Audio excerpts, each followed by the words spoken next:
नमस्कार, मैं रवीश कुमार। जाति गणना पर हमारे इस वीडियो में मूल रूप से दो बातों पर चर्चा होगी। जाति गणना के फैसले से पहले इसके विरोध में प्रधानमंत्री मोदी का बयान तो मिल गया है, मुख्यमंत्री योगी आदित्यनाथ का भी बयान मिल गया है, लेकिन क्या बीजेपी एक भी बयान राहुल गांधी का सामने ला पाई है जो जाति गणना के विरोध में दिया गया हो? दूसरी बात, अगर हम इस बहस को बहुत पीछे ले जाएंगे तो बहस उलझती चली जाएगी और हर पार्टी और उनके पूर्वज नेता कटघरे में खड़े दिखाई देंगे, यहां तक कि सामाजिक न्याय से जुड़े नेता भी। हमें तय करना होगा कि भारत के लोकतंत्र का भविष्य धर्म की राजनीति में है या सामाजिक न्याय की राजनीति में। इसका जवाब भी वीडियो के आखिर में देने की कोशिश करूंगा, लेकिन शुरुआत कर्पूरी ठाकुर से करना चाहता हूं। बीजेपी अगर नेहरू को इस बहस में ले आई है तो नेहरू की भी बात आगे चलकर करेंगे, लेकिन तब कर्पूरी ठाकुर की भी बात कर लेनी चाहिए। मुंगेरी लाल कमीशन की रिपोर्ट के बाद कर्पूरी ठाकुर ने 1978 में 26% का आरक्षण लागू कर दिया और बिहार में पिछड़ों को आरक्षण दिया। उस वक्त कर्पूरी जी को कितनी गंदी गंदी गालियां दी गईं, यह सब बिहार की राजनीति की हर ईंट और दीवार में दर्ज है। जब बीजेपी ने कर्पूरी ठाकुर को भारत रत्न दिया, उस वक्त हमने उन पर 2 वीडियो बनाए।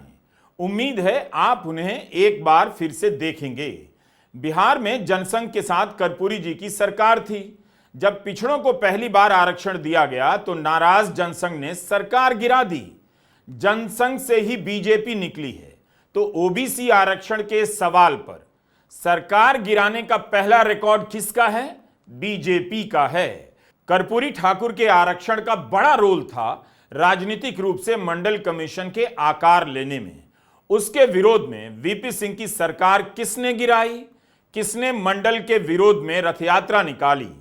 और उसके सारथी आज के प्रधानमंत्री नरेंद्र मोदी बताए जाते हैं।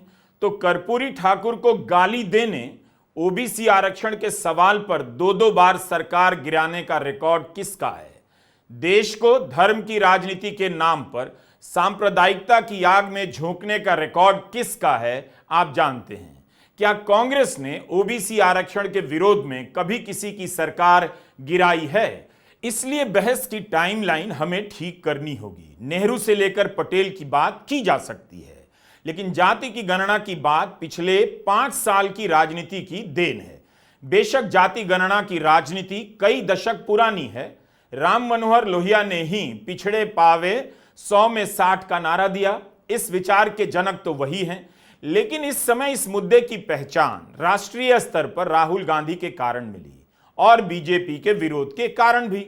जाति की बहस विशाल सागर की तरह है, इसलिए हमें इस बहस को इस समय के महत्वपूर्ण नेताओं के हिसाब से देखना चाहिए कि राहुल गांधी, अखिलेश यादव और तेजस्वी यादव जिस समय इस मुद्दे को उठा रहे थे, उसी समय इस मुद्दे के जवाब में आज के बीजेपी नेता क्या कह रहे थे। जब से मोदी सरकार ने जाति गणना का फैसला लिया है, तब से सोशल मीडिया इसके विरोध में बीजेपी नेताओं के पुराने बयानों से भर गया है, जो अब इसका समर्थन कर रहे हैं और इसके लिए प्रधानमंत्री मोदी को महान बता रहे हैं। कांग्रेस ने बीजेपी नेताओं के बयानों का संग्रह कर एक्स पर डालकर पूछना शुरू कर दिया है, लेकिन क्या बीजेपी राहुल गांधी का एक भी बयान सामने ला पाई है जिसमें वो जाति गणना का विरोध कर रहे हैं? एक भी बयान।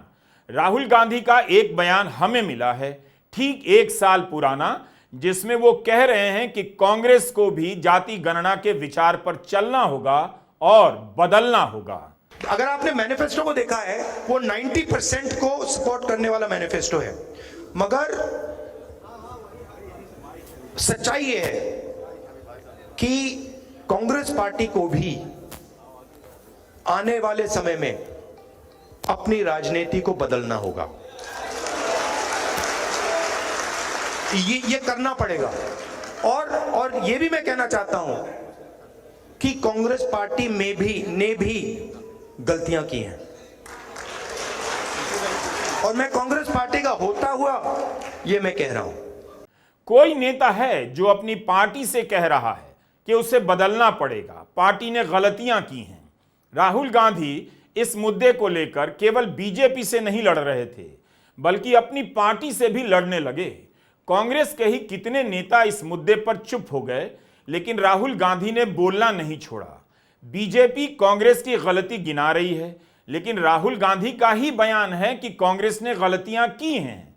क्या बीजेपी प्रधानमंत्री नरेंद्र मोदी का एक भी बयान अभी पेश कर सकती है, फैसला लेने के बाद भी, कि बीजेपी ने गलती की, हमने गलती की, योगी जी ने गलती की, तमाम मुख्यमंत्रियों ने गलती की, और यहां तक कि कैबिनेट में मेरे सहयोगी नितिन गडकरी ने भी इसका विरोध कर गलती की। सोशल मीडिया में प्रधानमंत्री मोदी के कई बयान चल रहे हैं, जिनमें कई तरह से जाति गणना का विरोध कर रहे हैं। विरोध ही नहीं, विरोध करने के लिए सांप्रदायिक रंग दे रहे हैं। ठीक यही काम मंडल के विरोध में किया गया। जब भी सामाजिक न्याय का प्रश्न आता है, बीजेपी सांप्रदायिक पहचान की बात करने लग जाती है। केंद्रीय मंत्री नितिन गडकरी तो जाति की बात करने वालों को लात मारने की बात करने लगे। उनका बयान उनके ही YouTube चैनल पर मौजूद है। मुख्यमंत्री योगी आदित्यनाथ का एक इंटरव्यू वायरल हो रहा है, जो उन्होंने न्यूज़ 18 को दिया। उसमें कह रहे हैं कि सरकार ने जाति देखे बिना सबका विकास किया है। बांटने वाले लोग जाति के आधार पर, क्षेत्र और भाषा के आधार पर बांटने की कोशिश कर रहे हैं।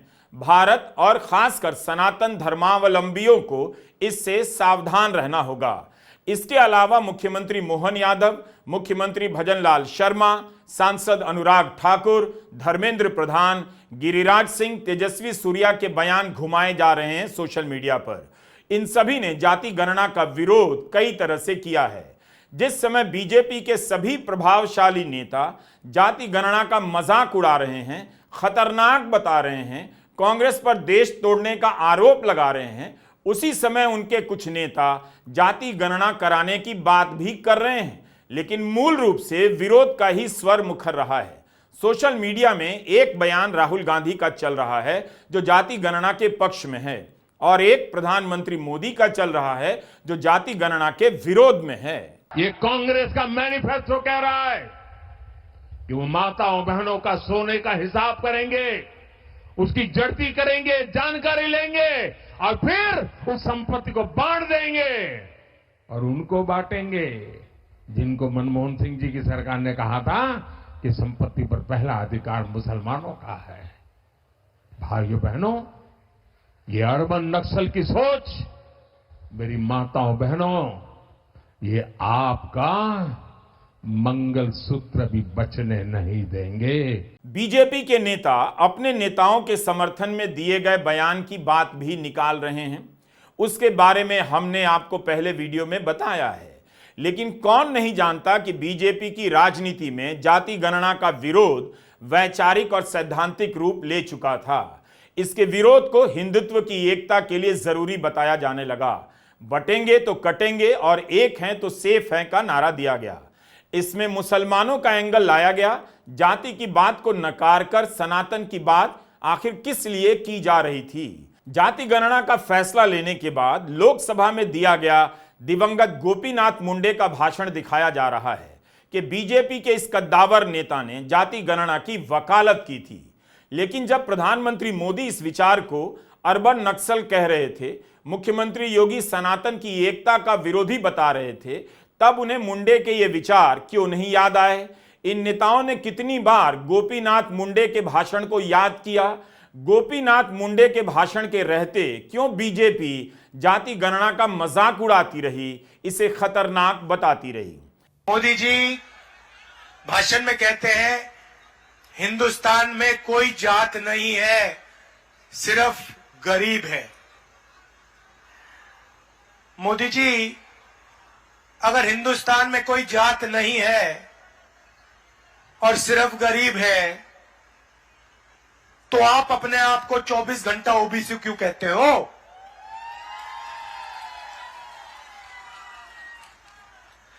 और नरेंद्र मोदी जी, ये भी मुझे बता दो,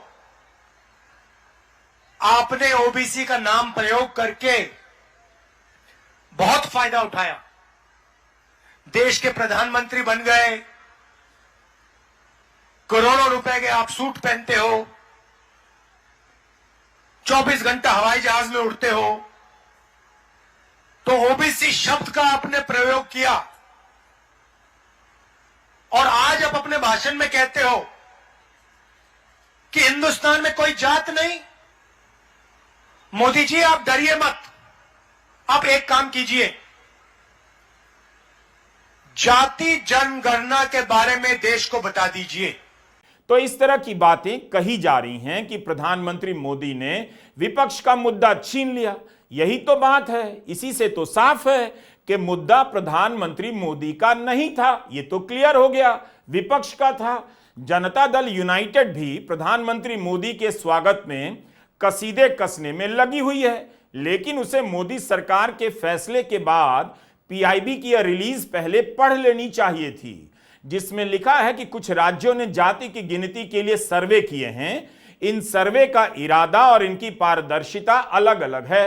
कुछ सर्वे तो विशुद्ध रूप से राजनीतिक नजरिए से कराए गए हैं ताकि समाज में दुविधा संदेह पैदा हो सके। इसमें यह नहीं लिखा है कि बिहार का सर्वे अच्छा है, वो राजनीतिक इरादे से नहीं किया गया है, समाज में संदेह पैदा करने के लिए नहीं किया गया है, यह नहीं लिखा है। पीआईबी की इस लाइन को पढ़ने के बाद जनता दल यूनाइटेड के नेता कैसे स्वागत कर सकते हैं, जबकि मोदी सरकार अपने फैसले की सूचना में राज्यों के सर्वे को खारिज कर रही है।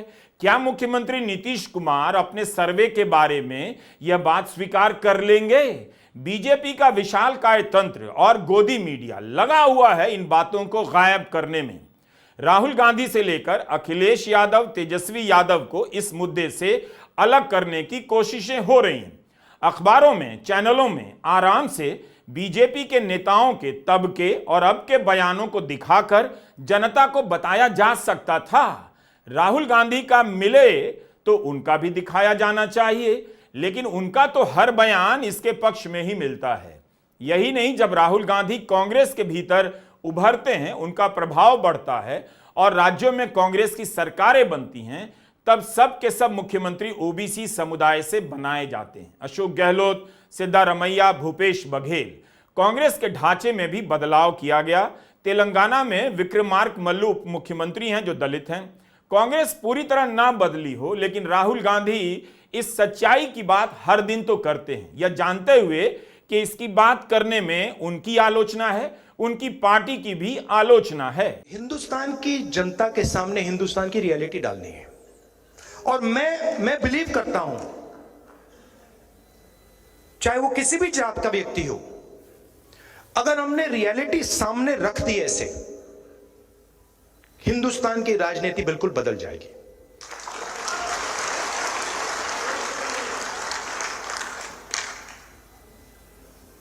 और उसको बदलना ही होगा, क्योंकि 90% को आप चुप नहीं रख सकते, 90% की शक्ति को आप कंट्रोल नहीं कर सकते, कुछ भी कर लो।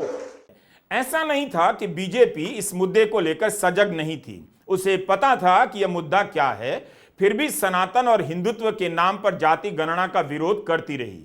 बीजेपी दावा करने लगी कि खुद प्रधानमंत्री मोदी ओबीसी हैं, खुद प्रधानमंत्री मोदी कहने लगे कि वे अति पिछड़े वर्ग से हैं, उनके रहते ओबीसी हितों की चिंता का दूसरा दावेदार नहीं हो सकता, जबकि उसी समय राहुल गांधी इसका भी काउंटर कर रहे थे। आप लोगों का भयंकर बेवकूफ बनाया जा रहा है। नरेंद्र मोदी जी ओबीसी नहीं पैदा हुए थे। नरेंद्र मोदी जी टेलीकास्ट के गुजरात में व्यक्ति पैदा हुए थे। उनकी कम्युनिटी को बीजेपी ने 2000 में ओबीसी बनाया। आपके प्रधानमंत्री ओबीसी नहीं पैदा हुए, आपके प्रधानमंत्री जनरल कास्ट पैदा हुए। और ये पूरी दुनिया में झूठ बोल रहा है कि मैं ओबीसी पैदा हुआ। पता मैं कैसे जानता हूं? पता है मैं कैसे जानता हूं? सुनो, मुझे बर्थ सर्टिफिकेट की कोई जरूरत नहीं है। पता मैं कैसे जानता हूं कि आपके प्रधानमंत्री ओबीसी पैदा नहीं हुए? वो किसी ओबीसी से गले नहीं मिलते, वो किसी किसान का ऐसे हाथ नहीं पकड़ते, वो किसी मजदूर का हाथ नहीं पकड़ते, वो सिर्फ अदानी जी का हाथ पकड़ते हैं। भारत में आरक्षण का इतिहास काफी पुराना है, 125 साल का तो हो ही जाता है। इसकी समझ समय के साथ साथ बदलती है और इसका दायरा भी। कल जो आरक्षण का स्वरूप था वो आज नहीं है और आज जैसा है वैसा कल भी नहीं रहेगा। इसका इतिहास कितना दिलचस्प है। हर स्तर पर विरोध के बाद भी आरक्षण का दायरा बढ़ता भी है और बदलता भी है, खत्म नहीं होता, पीछे नहीं हटता। इसलिए बहुत पीछे जाने का फिलहाल कोई मतलब नहीं। जाति गणना का मुद्दा 2020 के बाद से मुखर होने लगता है। बेहतर यही होगा कि हम आज जो भी नेता मौजूद हैं, भारत की राजनीति को प्रभावित कर रहे हैं, उनके स्टैंड को देखें। जाति गणना पर उनकी क्या राजनीति रही है वो देखें। मंडल की राजनीति के इन चेहरों के बारे में बताने की जरूरत नहीं है। अपर कास्ट की धारा ने इनकी राजनीति को अक्सर जाति की राजनीति ही कहा। इन्होंने अपनी राजनीति को जवाब में सामाजिक न्याय की राजनीति कहा। मतलब जो जातियां सत्ता चक्र से बाहर हैं उन्हें भी अवसर मिला, पढ़ाई में, रोजगार में, और मुख्यमंत्री की कुर्सी पर भी ये हुआ सामाजिक न्याय। नीतीश कुमार का एक वीडियो वायरल है जो 1994 का बताया जा रहा है।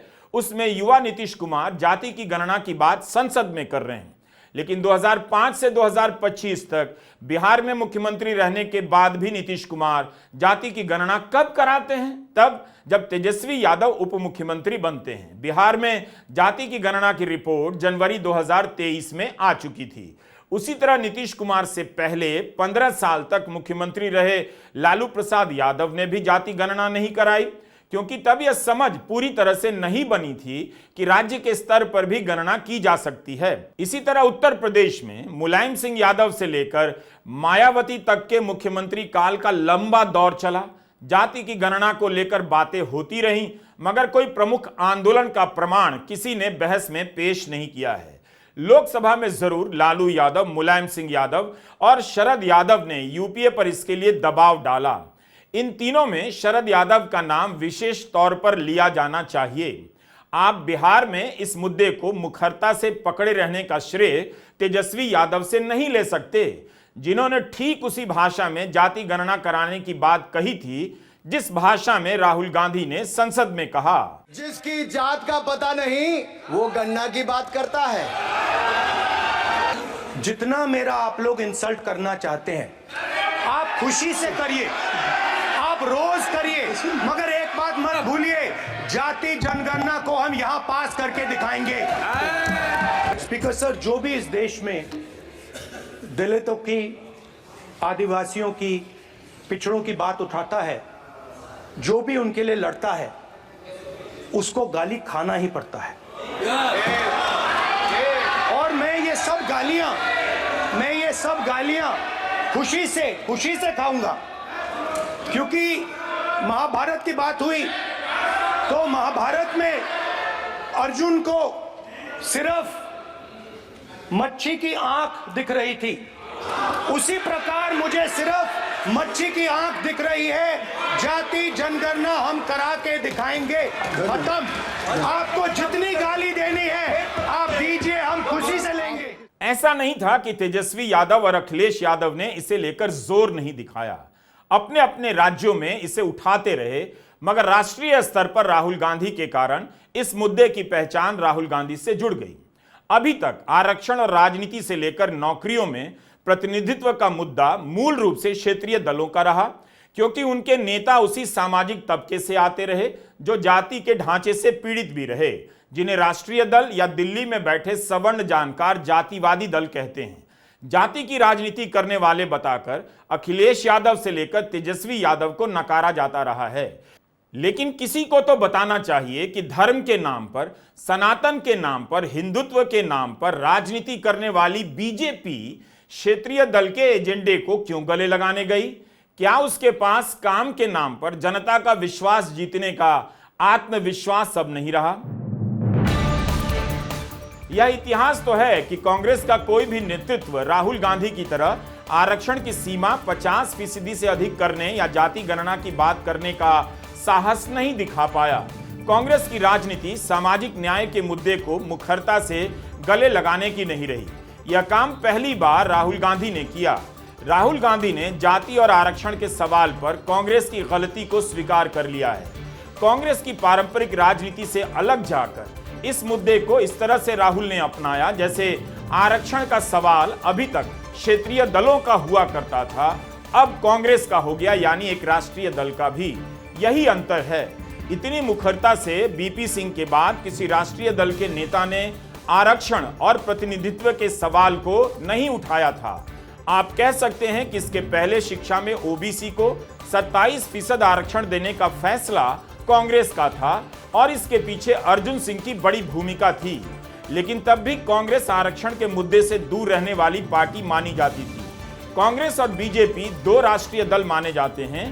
क्या कभी आपने जाति के सवाल पर इतनी मुखरता से बीजेपी के किसी बड़े नेता को राजनीति करते देखा है, गारंटी देते देखा है, बार बार कहते देखा है कि 90% को न्याय देना होगा, आरक्षण की सीमा को 50% से ज्यादा करना होगा? हिंदुस्तान में 15% दलित हैं, 8% आदिवासी हैं, 50% कम से कम पिछड़े वर्ग के लोग हैं। 50, 15 और 8 कितने हुए? कितने हुए? 73। उसमें 15% माइनॉरिटी जोड़ दो, कितने हुए? और उसमें 5% गरीब जनरल कास्ट जोड़ दो, कितने हुए? 90% से ज्यादा। भाई, ये कॉन्स्टिट्यूशन इसलिए मिटाना चाहते हैं कि आपको अपनी सच्ची शक्ति ना समझ आ जाए, कि आपको अपनी सच्ची आबादी, सच्ची पावर ना समझ आ जाए, क्योंकि अगर आपको आ गई तो संविधान से आप दूसरा काम निकालोगे। यह संविधान एक किताब नहीं है भाइयों और बहनों, यह गरीबों का हथियार है।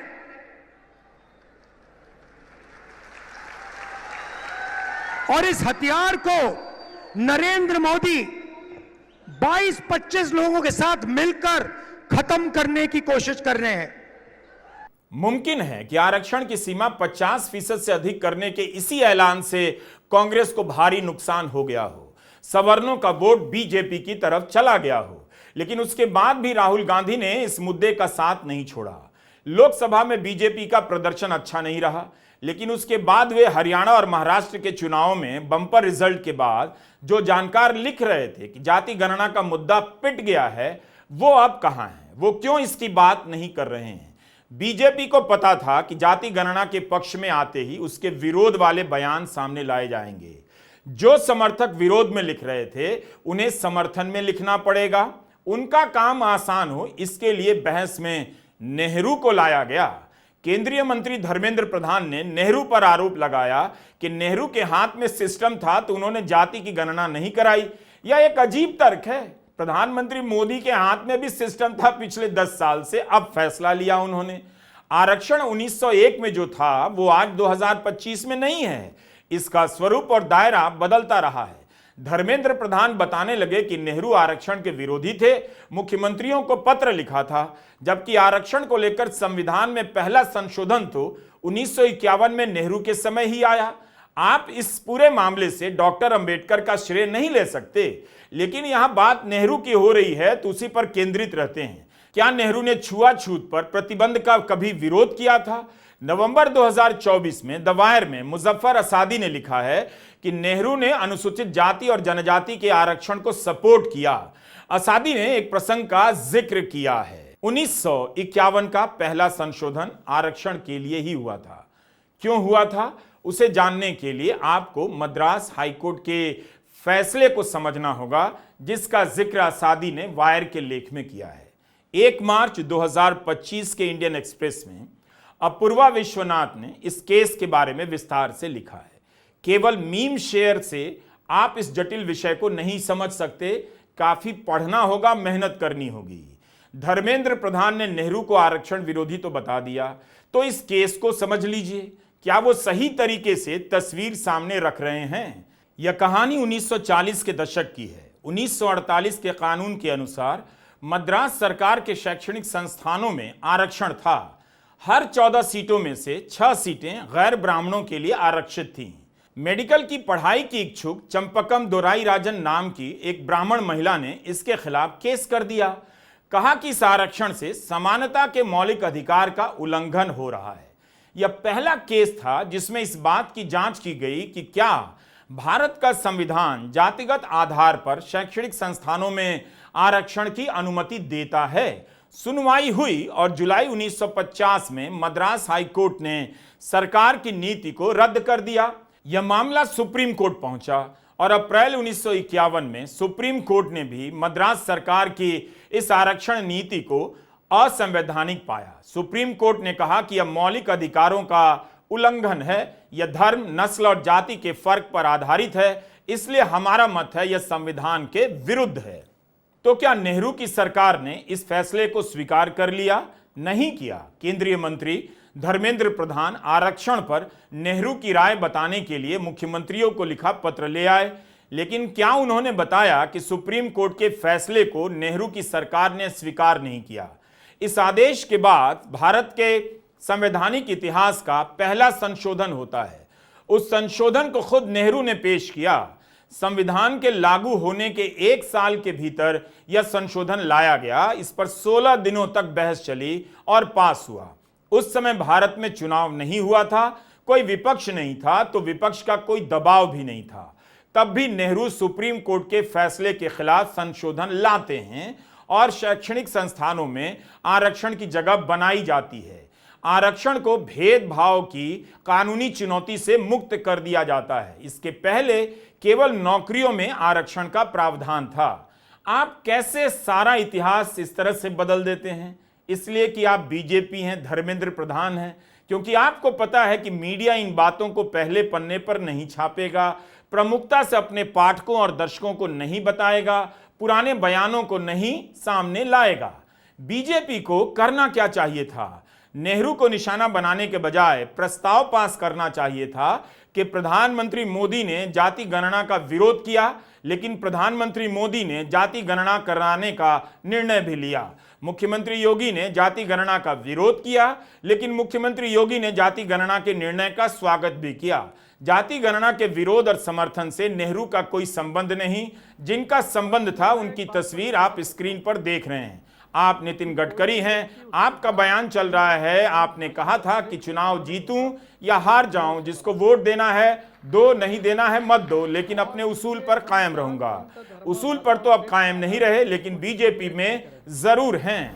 मैं तो राजनीति में हूं, यहां तो बहुत बातें चलती है, तो मैंने कहा नहीं, जो मैं मेरे हिसाब से चलूंगा, जिसको देना वोट देगा, नहीं देगा वो नहीं देगा। बहुत जाति वाले लोग मुझे मिलने के लिए आते हैं, तो मैंने उनको सबको मिलकर 50,000 लोगों में कह दिया, जो करेगा जात की बात उसको कस के मारूंगा लात। तो मुझे मेरे मित्रों ने कहा कि ये कहकर तुमने बड़ा नुकसान किया है। मैंने जो होगा सो होगा, अगर चुनाव जीतता नहीं तो आदमी मरता थोड़ी है, मंत्री नहीं हुआ तो। पर मैं अपने उसूलों के साथ इस पर कायम रहूंगा और व्यक्तिगत जीवन में उसका आचरण करूंगा। समाज और राजनीति में वर्चस्व कहां होता है, कैसे बनता है? जाहिर है पैसा और पावर से तय होता है। पैसा और पावर का एक संबंध होता है जमीन से। किसके पास सैकड़ों साल से जमीन है? जिसके पास भी जमीन है, आप देखेंगे कि अवसरों का लाभ ज्यादा उसे मिला। उसी के बच्चे शहर गए, उसी के बच्चे लंदन गए और तमाम पदों पर पहुंचे, फिर उनके बच्चे, इस तरह से क्रम बनता गया। राहुल गांधी कहते हैं कि 90% लोगों को कहीं प्रतिनिधित्व नहीं है। वो 10% कौन है? उनमें से 99% वही निकलेंगे जिनके खानदान ने शुरुआत जमीन से की होगी या शुरुआत में किसी ना किसी तरह से उनके पास जमीन होगी। जब तक आपके पास जमीन है, आप वर्चस्व की दौड़ में दूसरों से आगे रहेंगे। कुछ नहीं होगा तो बेचकर अमेरिका चले जाएंगे। इसलिए आप बिहार में बंदोपाध्याय आयोग की बात कीजिए। भूमि सुधार किए बगैर वर्चस्व का ढांचा नहीं बदलेगा। नीतीश कुमार ने ही बंदोपाध्याय आयोग का गठन किया, रिपोर्ट आ गई और चुप बैठ गए। अब भूमि सुधार का नाम ही नहीं लेते। अगर प्रधानमंत्री मोदी वाकई ईमानदारी से सामाजिक न्याय के चक्र को घुमाना चाहते हैं तो बिहार सरकार के तहखाने में दबी बंदोपाध्याय आयोग की रिपोर्ट बस निकाल कर हवा में लहरा दें। आसान नहीं है सामाजिक न्याय की राजनीति की नाव में सवारी करना, ना प्रधानमंत्री मोदी के लिए, ना राहुल गांधी के लिए, ना किसी के लिए। हजारों साल का अन्याय का यह प्रतिकार है। इसके छींटों से वे भी नहीं बच सकते जो सवर्ण हैं और विरोध करते हैं, और जो पीड़ित हैं मगर समर्थन करते हैं। सवर्णों के आर्थिक रूप से कमजोर तबके को 10% आरक्षण दिया गया है। इसकी भी मांग करने वाले शुरुआती दलों में सामाजिक न्याय से जुड़ी पार्टियां ही थीं। हालांकि इस आरक्षण पर, इसकी वैधानिकता पर सवाल उठते हैं, उस पर बात अभी नहीं। हमारा सवाल है कि देश के लिए क्या ठीक है, धर्म की राजनीति या सामाजिक न्याय की राजनीति। धर्म और सामाजिक न्याय की राजनीति में कई बुनियादी अंतर हैं। सामाजिक न्याय की राजनीति प्रतिस्पर्धा पर आधारित होती है। धर्म की राजनीति एक व्यक्ति एक धर्म के वर्चस्व का सपना लेकर चलती है। सामाजिक न्याय की राजनीति का लाभ सभी वर्गों और जातियों को मिलता है। इसके कारण लोकतंत्र की उम्मीदें जगमगा उठती हैं। उम्मीदें तब जगमगाती हैं जब हर किसी को लगता है कि लोकतंत्र में उसकी भी हिस्सेदारी है, उसका भी चांस है। सबके पास अपने सपने होते हैं। सामाजिक न्याय की राजनीति किसी को दंगाई नहीं बनाती है, बल्कि संविधान के प्रति जागरूक और जवाबदेह बनाती है। क्योंकि सभी को पता है, संविधान खत्म तो सामाजिक न्याय खत्म। सामाजिक न्याय की राजनीति संविधान के खतरे को सूंघ लेती है। धर्म की राजनीति संविधान को बदल देने का सपना पालती है। धर्म की राजनीति अधर्म पैदा करती है, नफरत पैदा करती है, झूठ पैदा करती है, चलती ट्रेन में मजहब पूछकर गोली मार देने वाला हत्यारा पैदा करती है। धर्म की राजनीति किसी को भी दंगाई बना सकती है।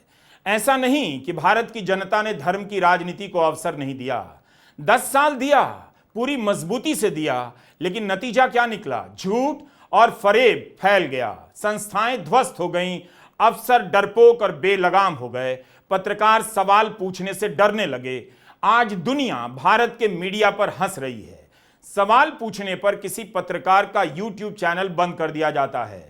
धर्म की राजनीति के समर्थक कभी इन गलत बातों का विरोध नहीं कर पाते, क्योंकि धर्म की राजनीति उसके समर्थकों को गुलाम और डरपोक बनाती है, बोलने की अनुमति नहीं देती।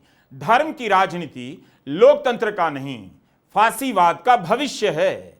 भारत के समाज में जाति को लेकर हिंसा हुई है, होती रहेगी, लेकिन सामाजिक न्याय की राजनीति ने उस हिंसा की धारा बदल दी, उसकी लपटों को नीचे किया, आग को बुझाया भी, लोकतंत्र को तार्किक और अहिंसक बनाया है। धर्म की राजनीति ने भारत के लोकतंत्र को हिंसा से भर दिया, उसके भविष्य को अंधकार में धकेल दिया है। क्या आप धर्म की राजनीति करने वाले किसी एक नेता का नाम बता सकते हैं जो सच बोलता हो, धर्म की मर्यादा पर चलता हो और करुणा से भरा हो? मैं तो एक भी नेता का नाम नहीं जानता। इन बातों को लिखकर आप पर्स में रख लीजिएगा। सत्यानाश होने के बाद एक पर्ची बची रहनी चाहिए पढ़ने के लिए। आरक्षण और जाति गणना भारत की राजनीति को हमेशा बदलते रहे हैं। नेता भी इसके मुद्दों को लेकर बदलते रहेंगे। इस मुद्दे ने भारत के समाज को सकारात्मक तरीके से बदला है। आरक्षण के विरोध में बहुत से लोग इस सच को नहीं देख पाते। हम इस विषय पर और वीडियो बनाना चाहते हैं, बनाते भी रहेंगे। लेकिन जाते जाते एक और बात, हम इस भ्रम में बिल्कुल नहीं हैं कि जाति की गणना से वर्चस्व का ढांचा बदल जाएगा, लेकिन इतना जानते हैं, दरक तो जाएगा। नमस्कार, मैं रवीश कुमार।